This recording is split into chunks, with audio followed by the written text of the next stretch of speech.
So I got this message from someone asking me if they should get back together with their ex. Because if you want it to end different, then you're going to need to be different and do things differently. We fought, we argued, we had conflict, we had ruptures, and we swept it under the rug until there was a mountain of shit between us. And honestly, that's where most relationships are. There's a pile of shit in between both of us, and we can't even see each other. I'm going to leave you with 2 more questions that I think need to be asked before even considering getting back together with your ex. Before we begin, I'd like us to take a moment to name the intention behind this space. This is Codependency Alchemy, a space for people who are tired of overthinking their relationships or shrinking themselves to feel chosen. I'm Alyssa, and I do this work because I've lived it. I have not arrived at some destination of healed, nor will I ever claim to be. I am here for the journey, and I'm here to share that journey with you. At the heart of this work is my soul's mission to heal the mother wound, to be seen and witnessed in the things that we tend to hide from or reject. Over the last 4 seasons, this podcast has grown to one of the top 100 relationship shows, and we're just getting started. Before we begin, I have a favor to ask. Pause for just a second to make sure you're subscribed. If you're ready for honesty, more self-trust, and more peace in your relationships, then you're in the right place.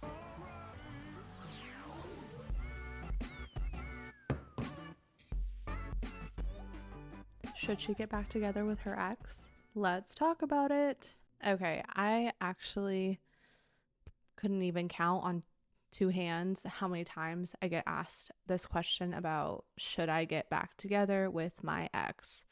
And as someone who got back together with her ex and is now engaged, I mean, I'll tell you how I figured out how I was supposed to get back together with my ex. But disclaimer, just because I did and just because I was guided to do that does not mean that that is the right choice for everyone, okay? And I'll kind of name some things that you can do to check to make sure that that is even the right choice for you. So basically, I got this message from someone who was contemplating getting back together with their ex. Here's some background story. She said that they'd been broken up for about a year, and he kind of showed up out of nowhere and told her that he wanted to get back together with her and said that he was ready. He was going to show up in the way that she needed him to show up, all of the things. And I was like, wow, girl, your story is my story, quite literally. Now, her concern is that there were very real issues in their relationship, which clearly, obviously led to them breaking up. So there's fears that getting back together will mean that the same outcome will happen, or that he's not actually changed, or the issues that were the issues before are going to be the issues moving forward. All valid concerns, 100%. I think if you're not considering all those things, then you're being a little naive. So what I was sharing with her were a few things that I want to share with you guys today. The first one being writing down, what is my relationship with person meant to show me? What am I meant to learn from my relationship with this person? It's basically the same question, just phrasing it a couple different ways.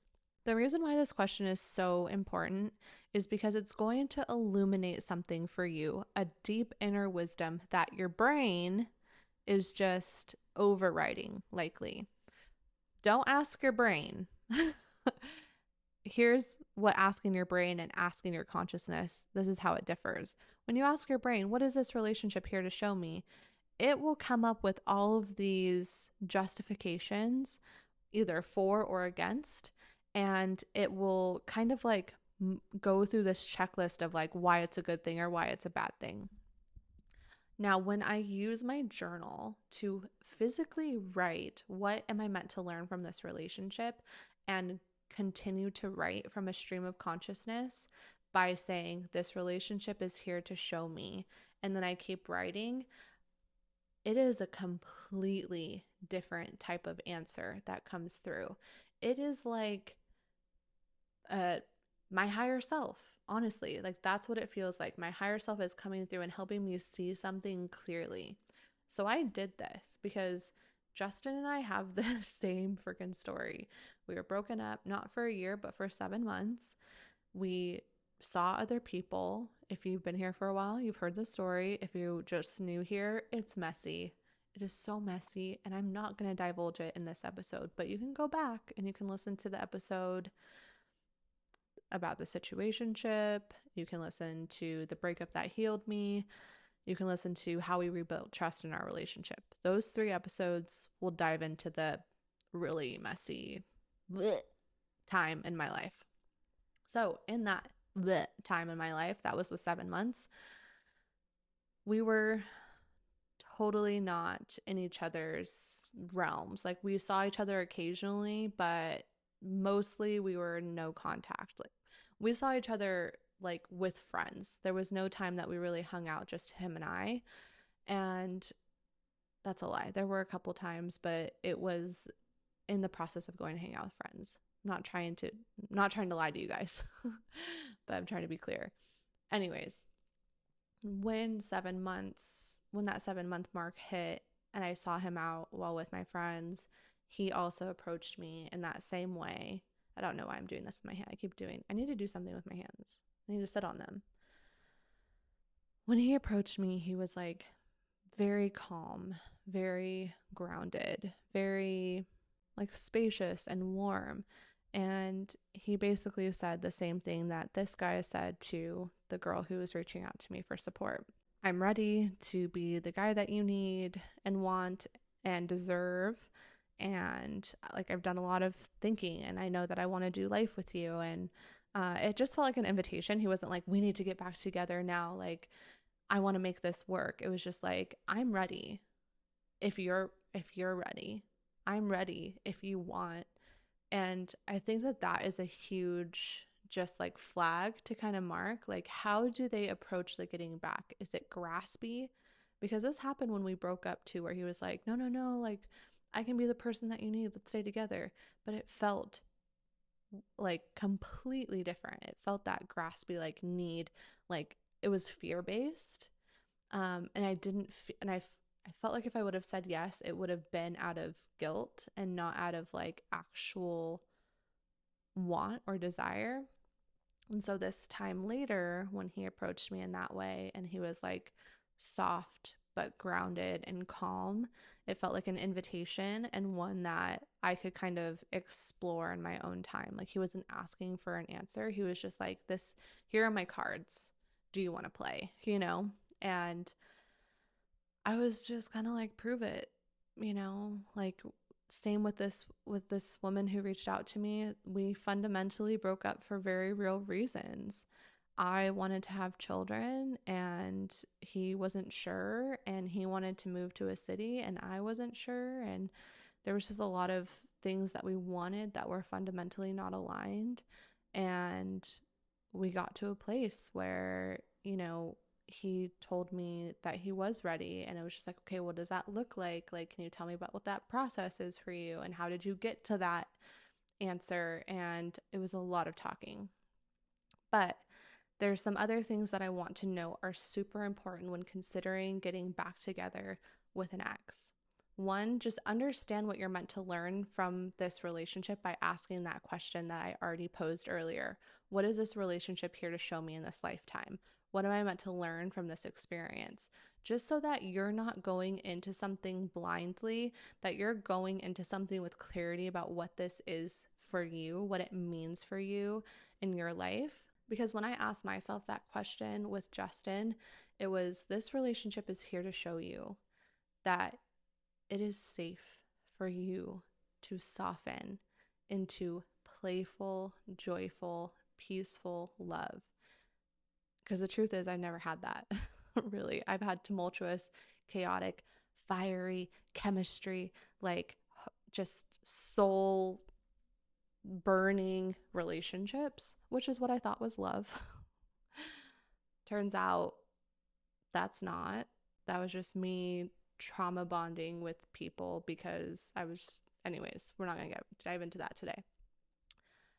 But that was what was presented to me when I was reflecting on that question with my relationship with Justin. And I was like, okay, let me just feel into that. And lo and behold, those first weeks and months that we were basically kind of like dating to see if we were actually going to work out or actually going to like try this again, I was seeing so much play, so much silliness. And there was one specific moment where him and I like shared AirPods. So like I had one in, he had one in, and we're listening to Drake and we're walking to a grocery store and we were literally skipping, you guys. Like I know that that sounds like silly, but we were skipping while singing slash rapping Drake on the way to a grocery store to pick up food for dinner.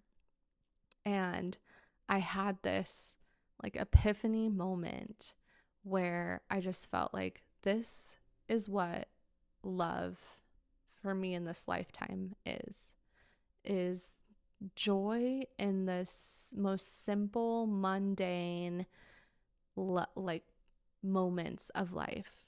The skipping to the grocery store while listening to Drake, that like that joy and that playfulness and that ease that I feel with another partner, like you get to experience that. It felt like permission. And I think that moment was what really solidified, along with a lot of other conversations that him and I had leading up to that moment.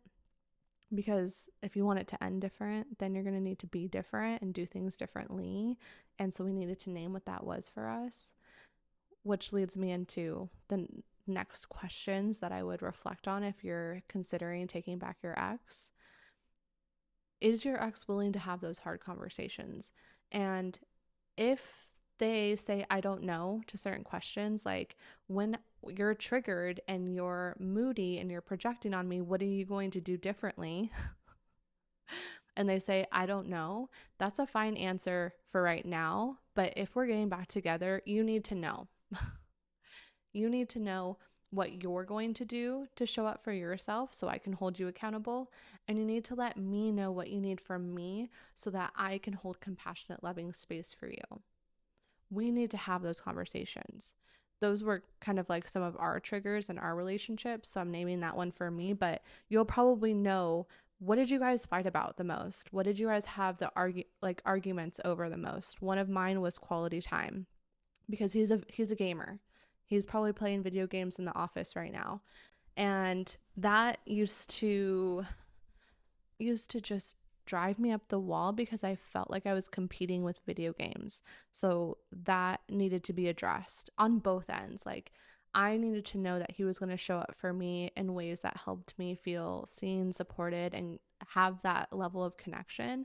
And I also needed to hold space for him and what he needed. And so we needed to have those conversations. You know, when you're playing video games and I'm feeling disconnected, what can I do to get that connection in a way that feels good for both of us? What can you do to give me that connection in a way that feels good for both of us? These are the types of conversations that need to be had before it's just a full-blown, yes, let's try to make it work. Like there needs to be a plan in place for triggers, period. Like go listen to the safe word episode, which is how we rebuilt trust in our relationship. That is the tool that we used for months when we got back together. Because trust is honestly broken. If you have broken up and you're getting back together, there's fear of abandonment and rejection all over that relationship. There's no way around it. There really isn't. And so what we have to learn is how to rebuild safety in our relationship so that both partners feel safe enough to relax and ease and soften into the partnership again. And that takes time. To believe that it's all just going to be roses and fucking butterflies when you get back together is just, like I said, naive. And you can go in and experience that, but you're going to learn a lot. And so I'm going to tell you guys what I told this person. The issues that you had before you broke up will be the issues that you have when you get back together. Period. The issues you had before you broke up will be the issues you have when you get back together. Fundamentally, we have core wounds that we project and act from. When we're triggered, we don't have control. It feels weird to say, but when we're triggered, we're acting from a fight or flight response, and we all have go-to flight or fight responses. I know there's more: fight, flight, fawn, freeze, whatever yours is. If you don't know, it might be good to look it up. So we all have those responses, and when we're triggered, we act from those places. So knowing what yours is, knowing what your partner's is, and then coming up with a plan on what to do when those triggers come up is how you start building a healthy relationship. Do I think it's possible? Yeah, because I'm in a relationship with my ex, and it's the healthiest, happiest we've ever been. We have conflict all the time, but we repair. And we did not repair the first 4 years we were together. We fought, we argued, we had conflict, we had ruptures, and we swept it under the rug, and we swept it under the rug, and we swept it under the rug until there was a mountain of shit between us, and we could not even see each other anymore. And honestly, that's where most relationships are. There's a pile of shit in between both of us, and we can't even see each other. We're seeing each other through these shit-colored glasses. Do I think that we can clean up under the rug? Do I think that we can clear the shit from our glasses? Absolutely. Absolutely, I think it's possible. It takes work, and it takes effort, and it takes curiosity, and it takes talking and repairing, but it is possible. So I feel like I've been all over the place, but I do feel like I've given some things that I want to circle back to. If your ex is here and they want you back, or say you're in the middle of a breakup, because this question and reflection is just as potent and valuable. What is this relationship here to teach me? What am I meant to learn from this relationship with this person? And like I said, write it down. Write it like you're answering it from, your essays class in middle school and high school, right? This relationship is showing me, and then keep writing. See what comes through. In fact, go ahead and take a moment. Take a little pause, go ahead and go into the comments and write this relationship or this breakup or my relationship with, and then give them whatever their name is or a fake name, whatever. Said person, you can write person or ex, whatever, is here to show me, and then name it. Because as we are doing here this season of the podcast, we're witnessing ourselves this year. We're not just going to talk about it. We're not just going to let it sit all in our head. We're going to actually put this shit into action. My relationship with so-and-so, or this relationship, is here to show me, teach me, help me learn, help me understand, whatever resonates for you. Those are a bunch of options. And then go ahead and share it in the comments. So I'll give you a second. Take your time. I was thinking about singing for you guys, but that would probably just ruin your day. So we'll pass on that. All right, getting back into it. That question is the first key thing. The second key thing is, how are you going to navigate triggers? You figure out what your triggers are by identifying what you guys fought about the most. Write 3 of them down, because I'm sure there's at least 3 things that you guys fought about. And how are you both going to show up to that conflict or that issue? Both of you. Because you're going to need to know what they need to take accountability on, and they're going to need to know what you need to take accountability on. So a good example is when Justin and I would have conflict, I am anxious, so I move in and I want to fix it right now and I want to talk about it now. He is avoidant, where he needs space because he feels suffocated. Such a beautiful dance. Does anybody else resonate? So that is one of the things that we needed to come to our relationship with a plan of action. What am I going to do in that situation? What is he going to do? So what I'm going to do is I am going to accept the space that he needs to take. But what I need from him is to tell me how long he needs space for. Does he need space for 10 minutes, for 30 minutes, for an hour, for 2 hours, for the night? He needs to figure out that and communicate it to me in the moment. And for him, he was like, when I ask for space, I need you to give me that space, right? And he agreed that he could meet me in telling me how long he needs that space for. So that's an example of what that plan of action can look like. You take the issue, you both have responsibilities when that issue comes up, because that issue, I'm telling you, is going to come up.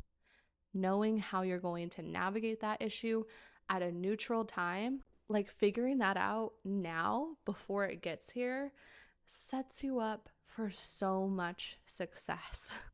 So much more success than you have if you're just going to wing it, because you winged it the first time and it didn't work. That's why, like, I love what Justin said when we were in the process of like trying to decide if we're going to get back together. It was like, if we want a different outcome, then we need to be different. So how are we going to be different? We need to name those things, and then we need to practice them.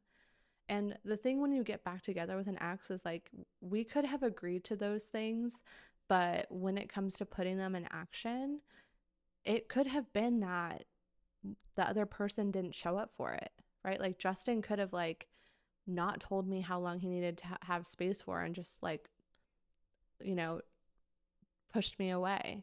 But he showed me over and over again that he was able and willing to do that. And then vice versa.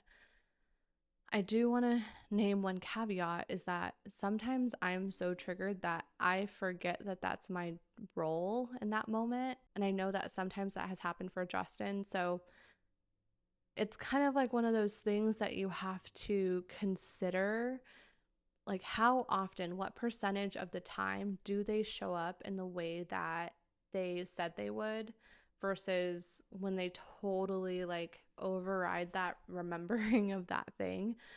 If it's like a 90-10, I'm not going to end the relationship for a bad day. You know, we're going to talk about the bad day and we're going to repair the bad day.